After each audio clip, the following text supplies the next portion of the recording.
Shabbat Shalom, everyone. Rabbi Gervis left his watch here for me so I would be able to know not to keep my introduction too short.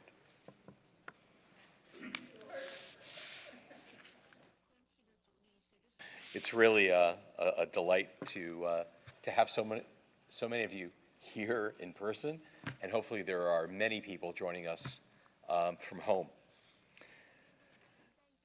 Rabbi Eric Gervis is a graduate of SUNY Albany and was ordained at Hebrew Union College, Jewish Institute of Religion in New York City.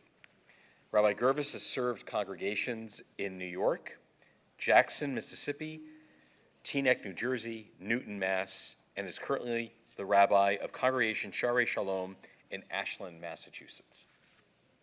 He trained as a Musar facilitator with the Musar Institute and now serves as Director of Chaverim and Engagement for the Musar Institute. He's a contributor to the Musar Torah commentary that was published in 2019. Rabbi Gervis facilitates Musar groups throughout the greater Boston area and in Western Massachusetts. He's also a graduate of the Shalom Hartman Institute's Rabbinic Leadership Initiative, was a classmate of mine, and is also a senior rabbinic fellow at the Institute. He and his wife, Laura Kinzer Gervis, are blessed with 4 children and 4 really adorable grandchildren. It is my distinct honor and also great joy to welcome and to introduce to you my dear friend, a brother from another mother, Rabbi Eric Gervis.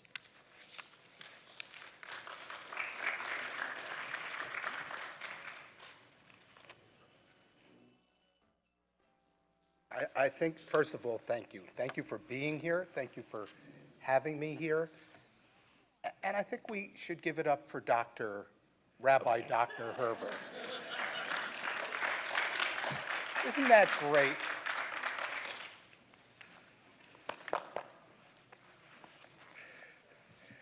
And I said to Rabbi Herber in the car yesterday, we were talking about the ceremony that he attended in New York.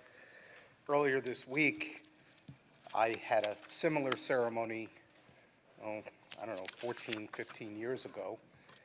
And we all joke about the honorary Doctor of Divinity degree. We call it affectionately amongst ourselves, Dibarnu Dofi.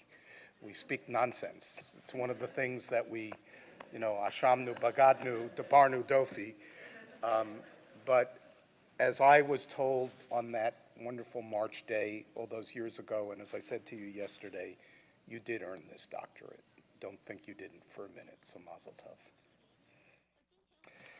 And you are all incredibly lucky to have such a wonderful rabbi here in your community. I was so thrilled when Jacob landed here, and he immediately, this was, the beginning of COVID or just pre-COVID, Eric, you'll come. Well, this is the first event like this that I've done since February of 2020, when I spoke at a conference in New York. Everything else has been online. Jacob mentioned that I do have a small congregation. I actually left congregational work in June of 2017. Like Rabbi Herber, worked for a short time for the Hartman Institute, and then kind of got snatched up by my teacher, friend, and mentor, Alan Marinis, who's, how long is it from here to Vancouver? 2.5 hours? 2.5 hours north of us right now. And without Alan, I don't think my train would be on the track it's on. And I'm really delighted to be able to be here with you for this weekend. Delightful to just sit as a Jew in the pew and worship with you this evening and again tomorrow. And I don't even think Jacob knows this piece. This chapter on my journey is actually in some small way an outcome of my years at the Hartman Institute in the 3.5-year program with Rabbi Herber. because when I went for my very first summer, which was the summer, I think summer or 2 or 3 before we started, actually it was 5 years before we started, I was so overwhelmed with the experience of learning at Hartman. And if you ever have the opportunity to go to the lay leaders program that they run the week before the program for the rabbis, absolutely grab it. It is the most amazing place to learn. And there were a whole group of us from Boston, where I've been living since '99, who were there for the first time, and we left that 10-day experience and said, okay, this was great, but once a year isn't enough. And a group of us got together and started a chevruta, 4 of us, hired a teacher from Hebrew College in Newton. And then as the years went by, one colleague dropped out, another colleague went on to do the program in the cohort before us and said, I can't do both of these. And the 2 of us who remained, this study began in 2004, still study every week, albeit we haven't seen each other in person in quite a while. And it was probably about the time that we were finishing our Hartman cohort when my Chevruta partner said to me, would you mind if we study something different? To which my response, as it has been really my whole career, is I don't care what I study, I care that I study.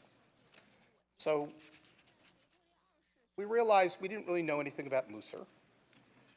So we figured, let's read something by Rav Herzl-Ner. By the way, don't be daunted by the packet you were given. We're not going to read all that together. We're going to look at a couple of pieces.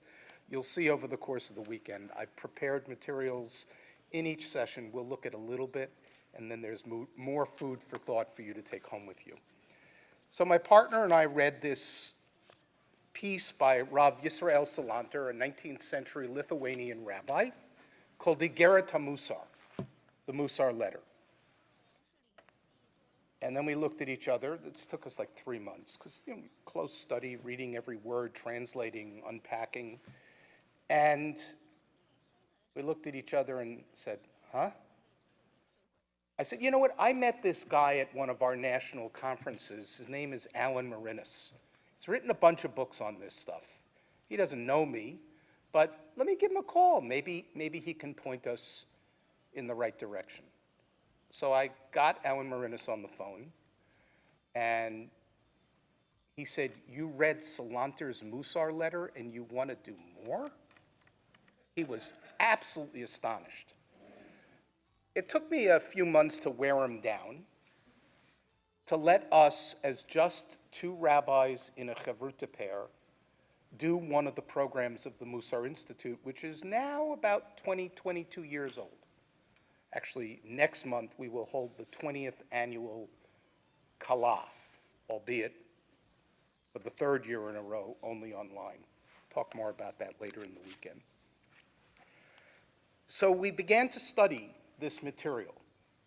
Now, mind you, I know there are a few people who have studied Musar here. We both did 5 years of rabbinical school. We were both well into our rabbinic careers. We were both lifelong learners. Neither one of us knew anything about Musar. And mind you, I had read one of Alan's books. I had even taught a year-long course on Alan's book, which I later stood on the pulpit on Kol Nidre in front of my former congregation and apologized for having the arrogance, the chutzpah, to think that I taught a course on Musar, which I clearly didn't understand. But as we began week by week to study this material, and then eventually we went through the courses, and Alan said, okay, I got nothing more for you. Here's a list of books, pick one, go study. And by this time, the 2 of us were not meeting at Hebrew College anymore in Newton. We were meeting at a public library every Wednesday morning. We were this incredible curiosity for the community in Watertown, Massachusetts. These 2 guys with little things on their head, speaking some foreign language and having very animated discussions. And we read a 15th century book. By now it was 2015, 2016. How do I know that? because when we were reading this 15th century Musar book called Orchot Tzadikim, The Ways of the Righteous, or The Paths of the Righteous, every week, no matter what we were studying, it felt like the author of the book had listened to the news that I heard that morning in the car as I drove the 20 minutes to this library, or had read the Boston Globe that morning. 15th century. And this author, anonymous, we don't know who wrote the book, we know it came out of Germany, was addressing real life issues. And I know this because this was during the primary season before the 2016 presidential election. So I'm listening to the news about week by week the primaries and the candidates and the debates and so on and so forth. We all lived through it. I don't need to take you through it. And I don't mean that in any particular partisan way, but the issues that I was hearing on the news and reading in the newspaper, this anonymous author was talking about the same stuff, albeit with a different bent. And I thought, this is some really powerful stuff. Where has this been all my life? Around the same time, David Brooks, that's a name I assume a lot of people know, had an article in the New York Times op-ed called The Moral Bucket List, which I read. And I thought to myself, Brooks is talking about Musar. Well, when I got to the bottom of the article, I saw there's a book coming out. This is from a book, The Road to Character. So I waited with bated breath for this book. And I was serving on faculty at the summer camp where my wife is a director. Actually, she'll be wrapping it up in 2 weeks. And read that book. I couldn't put it down. And I couldn't believe that David Brooks, who was at least by birth and some level of upbringing Jewish, he mentions Rav Soloveitchik in the book. He mentions other aspects of Jewish tradition. I thought, how does he not mention Musar? In the book, Brooks talks about two sets of values by which we live our lives. One he calls resume virtues, and the other he calls eulogy virtues. Resume virtues, the way we want to present ourselves to the world. Imagine you're going for a job, you're applying for a new position, you want to sell yourself, you're going to push out your best points. By contrast, he says, the eulogy virtues are the ones you hope that they'll talk about at your funeral. And I was really taken by that paradigm. And this was very early in my Musar study, and even I would go so far as to say even before I'd actually started practicing Musar. But I realized that Brooks was hitting the nail on the head. And that's in part, I even wrote to him about this, but I never heard back from him, why I call Musar the Jewish road to character. So if I ask you to summarize Musar, even if I'm going to exclude those who know Alan Marinis, what would be one word you would associate with Musar? Anybody know anything? Character traits, absolutely. Ethics, that's exactly what I thought. Because 5 years of rabbinical school, the closest we came to ever hearing about Musar, and I think we've talked about this, your experience at JTS as well, was that Musar is Jewish ethics. But we find it all over the place, so we don't really need to delve into the Musar tradition.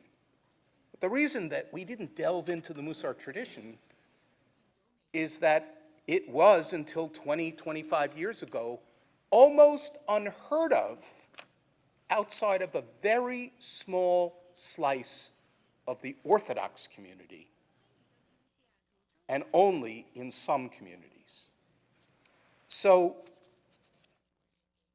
we know that our tradition is heavily grounded in ethical values. Pirkei Avot, you've all studied Pirkei Avot on one or more occasions.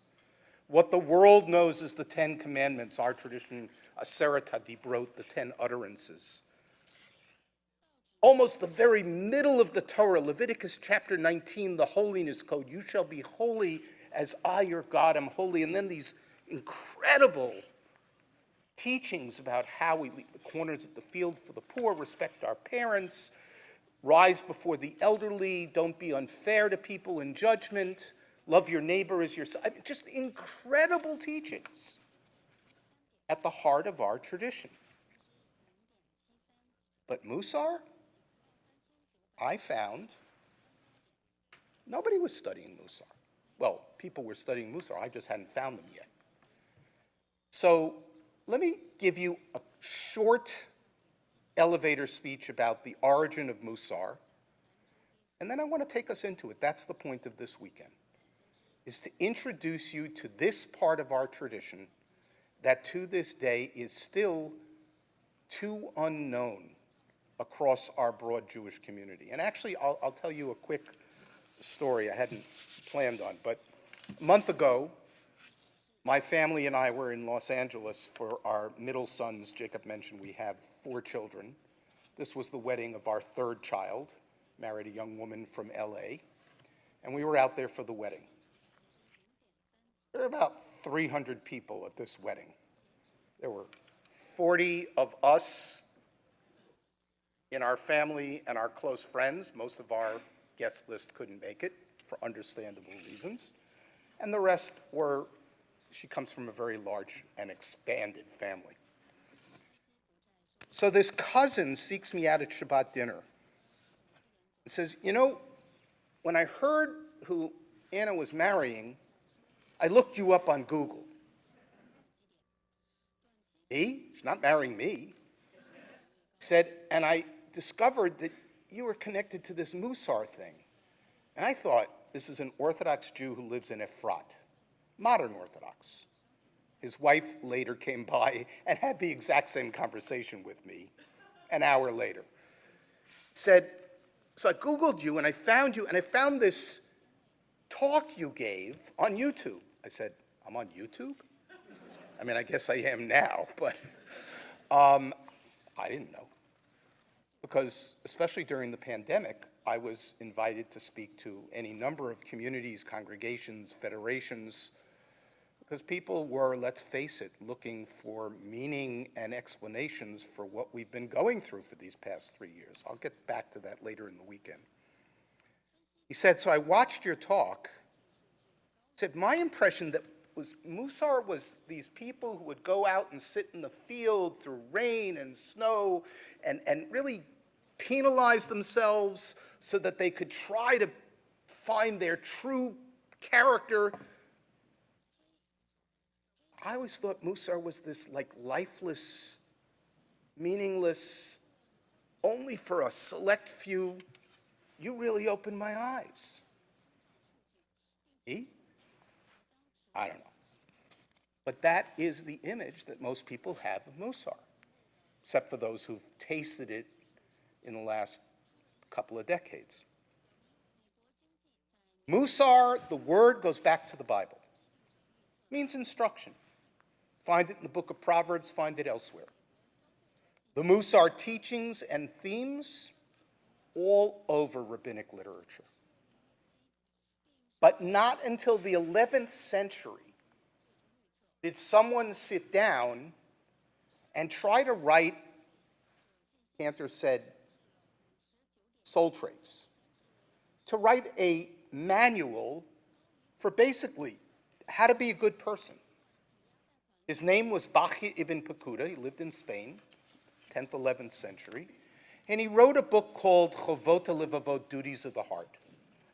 That's the first actual Musar work in the library of our Jewish people. And from the years following Bach's work, one after another, different places, different generations, some known, some unknown, suddenly this new part of our Jewish culture and literature began to evolve, and continues to this day, by the way. But still, the authors of these works, Moshe Cordovero in Sfat, Moshe Chaim Luzzatto, the Ramchal in Italy, these names are known, but they were known for their other works, not their Musar for the most part. They were known for their Kabbalistic works. They were known for their legal works, their commentaries on Pirkei Avot, you name it.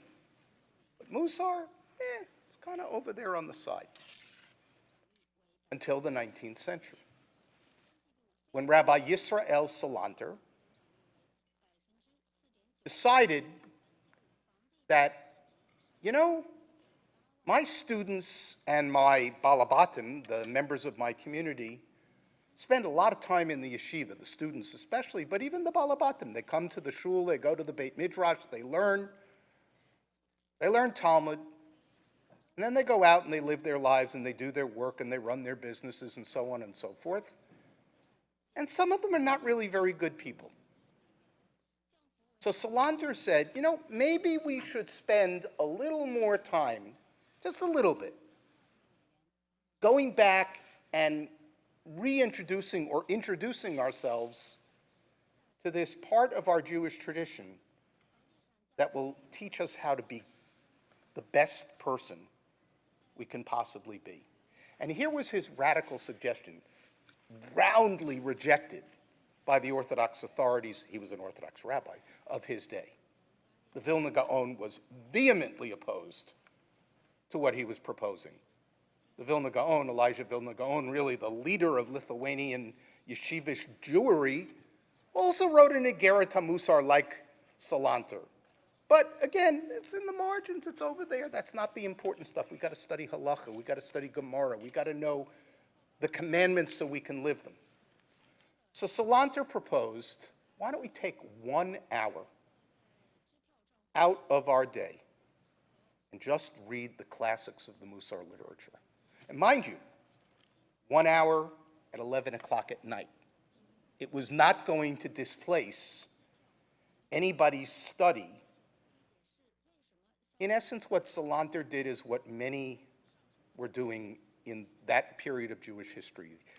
The Haskalah, the Enlightenment, modern Hasidism, what became early Reform and then early Conservative, and even Neo-Orthodoxy, Samson Raphael Hirsch. These were all attempts to grapple post-emancipation, basically, with how can I be a Jew in today's world? Musar was really, in some ways, no different. But it was about character, and it was about soul traits. And so Salanter began to teach his students, and then, like the Baal Shem Tov and his early disciples, sent students out to create Musar communities. We're not displacing any traditional Jewish study, but in addition, we're going to also read these works, these classic works that nobody knows about, so we can be the best version of the people we're capable of being. So yeah, it is about ethics, but ethics is almost too limiting a term. Till the 19th century, it was just a literature. From the 19th century on, it became a movement, but never very big. And it spread out to Israel, to England, all to the United States. But we all know what happened in the middle part of the 20th century. And since Musar was mostly located in traditionally oriented communities, especially in Eastern Europe, it all but vanished. The few communities that had come to the States, the few that had made it to pre-state Israel, Palestine, Lakewood, New Jersey, Brooklyn, yeah, there were snippets here and there. Fast forward. I credit two individuals in particular with the renaissance and the rebirth of Musar in today's Jewish world. One is my teacher, Alan Marinis. The other is Rabbi Ira Stone. Maybe some of you know that name, from Philadelphia. Rabbi Ira Stone also created a Musar organization Wrote a book called A Responsible Life. It's a great study. It's a different approach from Alan's. And Alan's path was different. Alan wasn't a rabbi. Alan was a secular Jew raised in Toronto as what he calls a spiritual orphan. Culturally Jewish at best. He was a Rhodes Scholar. He went to Oxford. He was a successful businessman, filmmaker. He was in the Peace Corps. And then his life and his career fell apart. And as a broken person, he wandered. And he found himself on the doorstep of a rabbi in Far Rockaway, New York. Just so happens my wife grew up in Far Rockaway, but not in that part of the Jewish community of Far Rockaway. She grew up in a good conservative shul. And this rabbi, Yechiel Yitzchak Per, a student of one of Salanter's disciples, introduced Alan to a path that for the last 25 years he's been traveling, and thankfully he's invited a lot of us to join him on that path. Musar is an authentic Jewish spiritual practice and literature. Now, the literature is really important because that's where the core concepts are developed, and as I said, still being written today. I'll talk about some of that over the course of the weekend. But Alan discovered, after his business life and successful career fell apart, there's more to life than a paycheck and climbing the ladder higher and higher. And if you want, and there's a book list around, we'll give it out later in the weekend, a short book list, not a comprehensive book list. Alan's first book was called Climbing Jacob's Ladder.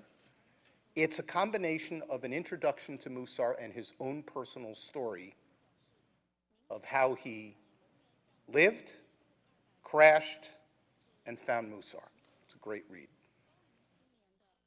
And so Musar, and I remember the first time I really studied with Alan in the first training I did at the headquarters of the Union for Reform Judaism.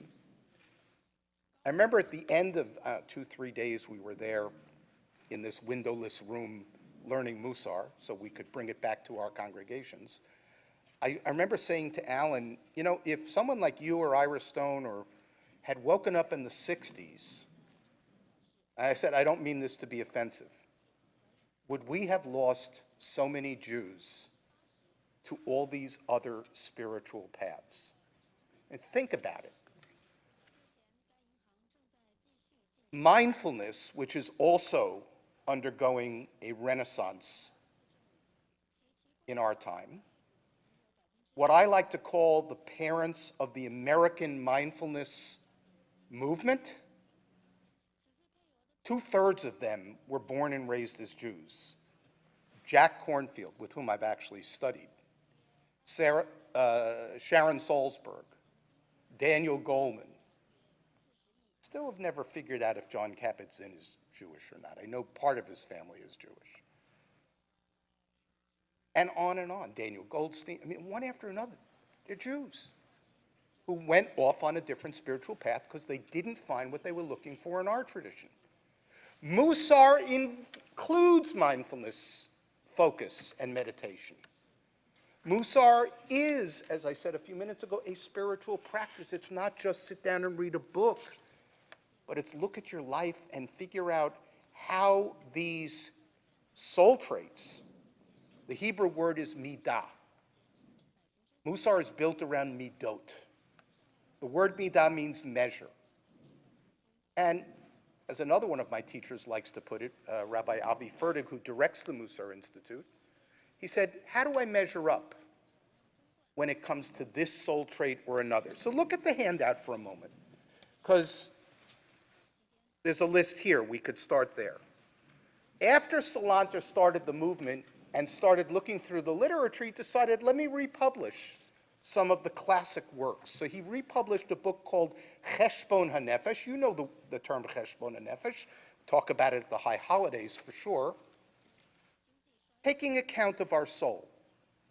The book was written by Menachem Mendel Leffin, who was really a maskil. It was part of the Enlightenment movement. He didn't write it as a Musar book. But in that book, he delves into 13 midot.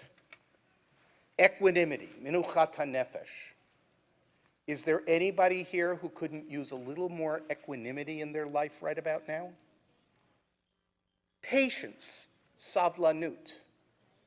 Is there anybody who couldn't use a little more patience in their life right about now? Order, seder, decisiveness, cleanliness, humility, righteousness, frugality, zrizut, alacrity is what Alan translates, diligence or zeal. Shtika, when should I be quiet? Calmness, truth, separation. Now here's the interesting part. Menachem Mendel Leffin didn't come up with that list, and he didn't get it from Salanter. He got it from another figure who had a character development practice. His name was Benjamin Franklin. Yes, Ben Franklin, not a Jew, had an influence on the early Musar movement. Because if you read his autobiography, he talks about his character development practice. Work on one trait each week. Every day reflect at the end of the day on how you did. 13 traits, 13 weeks. At the end of the 13 weeks, start over again. Go back to the beginning.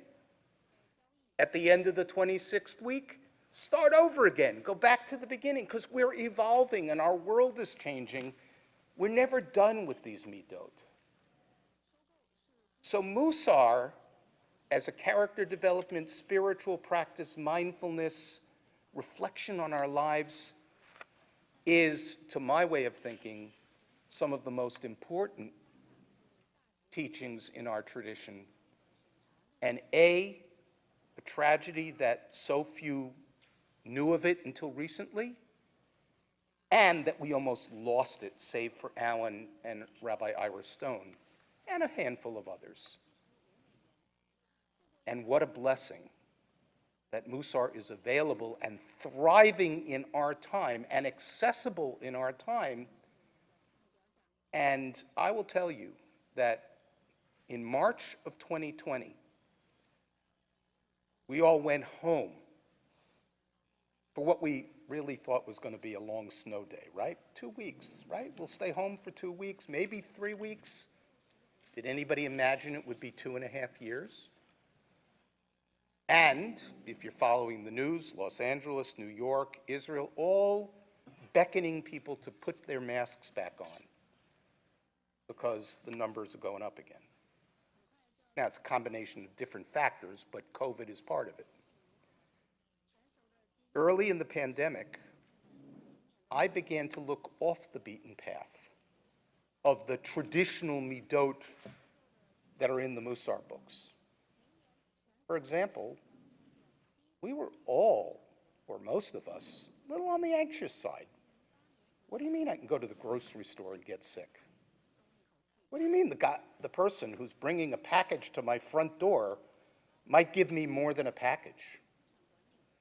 What do you mean? I remember my youngest son was home at the time because he came home for spring break of his senior year from Boston University, and his spring break ended 1.5 years later when he moved to LA to be with his girlfriend and find a job. And I remember when I would go at 6 o'clock in the morning to the grocery store, he'd make me leave it all in the garage, and then he'd come out a couple of hours later and wipe it down with, I mean, we all remember this stuff. Yes, it was probably unnecessary. We didn't know what we didn't know then, and we still don't entirely know what we don't know now. But I began looking because people were anxious, so I started looking for teachings on anxiety and worry. People were asking, how are we going to get through this? So I started looking for teachings on resilience, netzach. I felt like we were undergoing a nisayon, like Abraham in Genesis chapter 22. So I started looking, and I always started with my teachers. What does the Musar tradition teach about nisyonot, facing challenges? Oh, Eric, there's not much in there. Believe me, I found plenty. And, mind you, in our country and elsewhere, in recent years, anger, which we're going to talk about tomorrow at the lunch session. I gave Rabbi Herber a list of topics. He chose anger. So if you're angry about that choice, no, I'm kidding. Truth. We live in an age when truth is subject to question. And I dove deeply into the Musar tradition's teachings on truth and so many other things, because I realized that this spiritual resource is not just about what they thought about in the 15th century or the 17th century or the 19th century. If the 15th century can speak to me during the primary season in March of 2016, it must have something to say to us in our time. So let's just look at one or two things in the handout, because then I want to stop and let you ask questions. We have time tomorrow. My goal is to show you, not in its totality, but just how relevant I think this material is to our lives as Jews in the third decade of the 21st century. And it's a tool that we need, because we need to be the best version of the person each of us is capable of being, and the ground is always shifting under our feet. So let's start with Alan. And since I have the microphone, usually I like to call on people, but for the sake of if anybody's watching at home, let me read from here. The path of Musar is the path of the soul. These soul traits are embedded in our neshama. Musar is all about strengthening your neshama, your soul. And we all have all of the midot, but we each, their measures, we each have them differently. Some of us have infinite patience. Some of us never get angry. Some of us don't worry. I don't remember, what did it say? We were in a call, Rabbi Herbert took me to, what was it, Queen Bee Cafe today, and there was a little sign. We both took pictures of it. But I took a picture of it because don't be a worrier, be a warrior. And I thought, that's Musar. Don't get consumed by your anxiety. Reach for your gevurah, your strength, or your ometz lev, your courage. Truth be told, as my children will tell you, I see a lot through a Musar lens now, because it's really been the anchor that has kept me going, especially in these last 3 years. Path of Musar is the path of the soul. Generation after generation of experimentation has honed and refined its theory and practices in order to make them correspond closer and closer to reality, starting with our inner reality. Musar is first and foremost an inside job.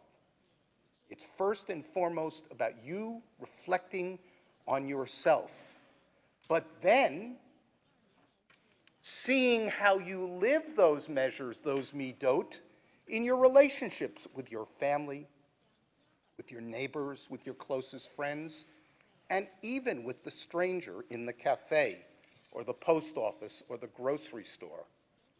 This was very powerful for me early in the pandemic, because we all started to see people we hadn't quite noticed before, who were making so many parts of our lives doable, feasible, and even sometimes at risk to themselves.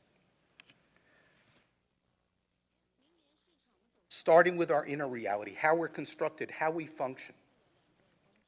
Or if you look right below Alan's statement, this is from not quite the earliest generation, but the second generation of Musar teachers, Rav Elia Lopian, a disciple of the Altar of Kelm. I'll probably talk about him tomorrow. The Altar of Kelm was one of Salanter's students who went out and founded the Kelm School. There are three major schools of Musar in that second generation or first generation: Kelm, Novardik, and Slobodka. They each took a different approach. And actually what that gentleman from Efrat said to me was the approach of one of those three schools. Go out in the field and punish yourself by sitting in all the elements and spending copious amounts of time alone. But other schools said, go for a walk with a friend and have a heart-to-heart discussion about your midot.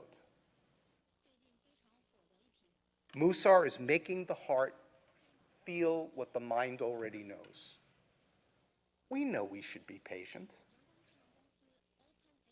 but we don't always rise to the best level, do we? We know we should control our anger, but sometimes somebody cuts you off on Route 90. I live at the other end of Route 90, literally. We all know we should speak the truth, but what truth? Whose truth? The truth? Well, he says he knows what the truth is. She says, no, I know what the truth. So how do we navigate that? Order. Order was my biggest challenge at the beginning of the pandemic. And suddenly I was home. We were all doom scrolling, watching news, watching press conferences, not sleeping, at least that was my story. I know I wasn't the only one. And wondering what's going to be with all of this. And I just couldn't organize my days. I had what to do. I had classes to teach suddenly on Zoom, but couldn't see my grandchildren. My kids wouldn't let us near the grandchildren. We're protecting you. They're still doing that, and we see our grandchildren plenty. Thankfully, all four live within 30 minutes of our home. But I couldn't make order in this suddenly, seemingly endless expanse of time. So I set about working on Seder. So I could, because what I was doing the first 3 weeks of COVID was not going to work long term. Just one more quote. Go to page 3. Actually, I'll save the one I was going to read because it's going to come back up on Sunday. But one of the absences in most of the Musar tradition until more recently, this won't be a surprise, were the voices of women. This came out of the yeshiva world, and it resided in the Orthodox world. There are incredible women who teach Musar, even in the Orthodox world, but by and large they only teach women. And the classic Musar teachers only taught men. But part of the mission of the Musar Institute today, Jacob mentioned that I work part-time with the Institute, is to lift up the women's voices and to find the women's voices. Again, I'll talk more about that later in the weekend. But one of the really exciting voices on today's scene is Ruchi Koval. Ruchi lives somewhere near Cleveland. Her husband is an Orthodox rabbi. She would tell you she's a Rebbitzin, but she's a Musar teacher. And she wrote an amazing book that came out, maybe a year or two ago, called Soul Constructions. Tiny little, thin little book. Deals with 8 or 9 midot. It'll be on the reading list. It's worth reading. Because needless to say, men and women see things differently and express things differently. But Ruchi writes, one of the most important lessons that my students and I have learned, you can't fix and change other people. If Musar is about being the best version of the person I'm capable of being, I have to work on me. And maybe what I and how I change will have a byproduct and an imprint on others. You can't fix and change other people. Musar is only about fixing and changing yourself, but the secret of Musar, and I have seen this, that when you fix and change yourself, it's impossible to not have a quiet revolutionary impact on those around you. So I'm going to end with this and then open it. Who's watched more television in the last 2.5 years than probably the 30 years combined prior? Right? And what else did we have? My children, 35, 33, about to be 31 and 25, were always telling us what we should watch. Some of what they suggested, Ted Lasso, for example, took us 3 tries till we finally got into it. But once we did, hook, line, and sinker. So my kids kept saying to me, Dad, you gotta watch The Good Place. You gotta watch The Good Place. It's on Netflix. There are 4 seasons, they're like 25 minutes long. My wife and I started. We watched another one, we watched another one. I said, all right, they like it, that's good. But then a few months ago, since 2016, I don't listen to the news in my car anymore, ever. I listen to audiobooks. And I'm always got an audiobook. So I found a book called How to Be Perfect by the creator of The Good Place, a guy named Michael Schur. But all right, How to Be Perfect. My kids kept saying, Dad, you gotta give this, just keep going, it's a Musar show. I listened to the book, which I'm now reading because then I went and bought it. And damn if they weren't right. The Good Place is about more, the book is about moral philosophy. And Michael Schur, who was raised Jewish, like David Brooks, who was raised and at some level practices Judaism, not a word about Musar. I'm working on a way to connect to him. I know someone who knows someone who knows someone, knows him. I just want to write him a letter and thank him and say, by the way, have you heard of Musar? The Good Place is completely a Musar show because it's all about how to be the best version of the person you're capable of being. And what Schur writes in the book is we've simply decided to care about whether what we do is good or bad, which means we've decided to try better. That's Musar. Truth is, there's very little that I look at where I don't see overlays, but that's a rabbinic handicap. We see it everywhere. Let me stop there. We've got time tomorrow and Sunday. What are you, questions, comments? I know that this is like the tip of the tip of the tip of an iceberg. Please. Are you going to spend any time talking about how do we actually do this? Yes, absolutely, tomorrow and Sunday. Let me give you a preview of what's in store. I'll tell the story tomorrow, but tomorrow morning during Shabbat services, I believe, we're going to study tomorrow's Parsha, Vayishlach, through a Musar lens. You know, Rabbi Herber mentioned the Musar Torah commentary that came out in 2019. I was fortunate enough to be asked to offer a chapter. And a lot of what I do now is study the weekly Parsha through a Musar lens. So we're going to do that. Tomorrow afternoon, we're going to focus in on one midah, anger. And we're going to look at some of the teachings, but we're also going to talk about how do you work with this? Yes, my goal by the end of the weekend, quite honestly, is to want you leaving more so that maybe here at Herzl-Ner Tamid, you'll start a Musar group. There are some in the area. Or you'll come check out our programs. Musar Institute doesn't have a physical location. We are all over the place and we are global. So the answer is absolutely. I'm going to show you some tidbits about how you do this.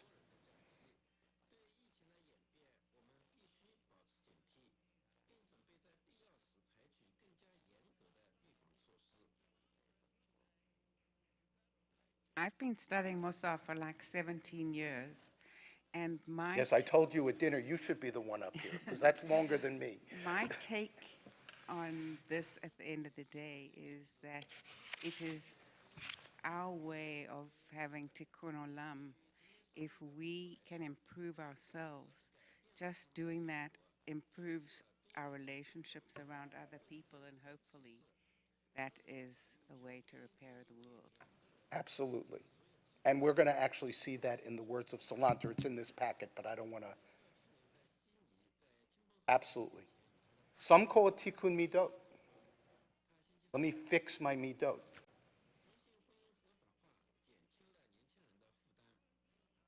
One more? Anybody? I know it's getting late. Please. Thank you. When my wife started getting into Musar, I sort of saw all the books that she was reading, the Zato with the green cover and Everyday Holiness and Jacob's Ladder, and I can't remember all of them. And I said to her, Hill, these midot, it looks almost a little bit the way you're explaining to me, like sort of an Aristotelian golden mean. I remember doing Yada Chazakah as a young university student, and how come in all your discussions and studying of Musar, you guys have not mentioned the Rambam at all and the Yada Chazakah? Does it fit into Musar, yes or no? If no, why not? It's a great question. It's a good one for me to end with. So, to graduate from Hebrew Union College and get your ordination, you have to do a rabbinic thesis. And in the New York school, the requirement was it had to be based in a Hebrew text. Yada Chazakah, for those who don't know, is the Mishnah Torah. Not in the Mishnah Torah. But not in the Mishnah Torah, but in his commentary on the Mishnah. You know, Maimonides wrote 3 major waves of writing. First, he wrote a commentary to show that he could actually deal with the material. Then he wrote Yada Chazakah, the Mishnah Torah, to say, hey, I can reorganize this stuff so it's accessible to people without having to wade through tomes of Talmud. And then he wrote the guide for the perplexed to show a whole new way of looking at the world. In his commentary on the Mishnah, in 2 places in that commentary, he writes an introduction to the 10th chapter of Sanhedrin, which is called Perek Chelek. All Israel has a place in the world to come. And he writes an introduction where he lays out his principles of faith, basically. And he writes an introduction to his commentary on Pirkei Avot. That commentary on that introduction is 8 chapters long and is known as Shmona Prakim, 8 chapters. That's the text I studied for my rabbinic thesis in the early 1980s. So Alan Marinas came to my congregation in Newton, Massachusetts as our scholar in residence, most successful scholar in residence I ever ran in 35, 38 years in congregational life. And Motzei Shabbat, I took Alan out for dinner with my Chevruta partner, who also knew Alan at this point. Was sitting in a restaurant in Newton. In the middle of dinner, literally out of nowhere, I sat up and I said to Alan, was Shmona Prakim a Musar text? And he looked at me and he said, well, Maimonides probably wouldn't have said it that way, but of course it's a Musar text. At which point I realized I was on this path before I knew I was on this path. In Shmona Prakim, very short answer, Maimonides tries to harmonize Aristotelian ethics and rabbinic ethics. Does a pretty good job. The golden mean in Aristotle becomes Shvil Zahav, the golden path in Maimonides. Shvil Zahav is moderation. It's a midah in the Musar tradition. So the answer is, and by the way, if you read Schur's book, How to Be Perfect, he's all over Aristotle and Aristotelian ethics. He doesn't mention Maimonides that I can recall. Yes, these are all parallels. In fact, I would go so far, last comment, and this was what I started to work on when I left congregational life until I went to work for Hartman, and then subsequently everything kind of snowballed in different directions. I was preparing to research and then maybe write something on the parallels between the middle way in Buddhism, Aristotelian ethics and the golden mean, Rambam's middle way, moderation, mindfulness, and Musar. Maybe I'll get back to it, I don't know. But you're absolutely right. Here's what I've come to realize. We all have parallels to one another in our traditions. But Musar is not just books, it's living it, it's reflecting on it, and I'll answer more about that tomorrow. So thank you, Shabbat Shalom. Thank you, Rabbi Herbert. Dr. Herbert. Shabbat Shalom, everybody. I hope I'll see you tomorrow. Did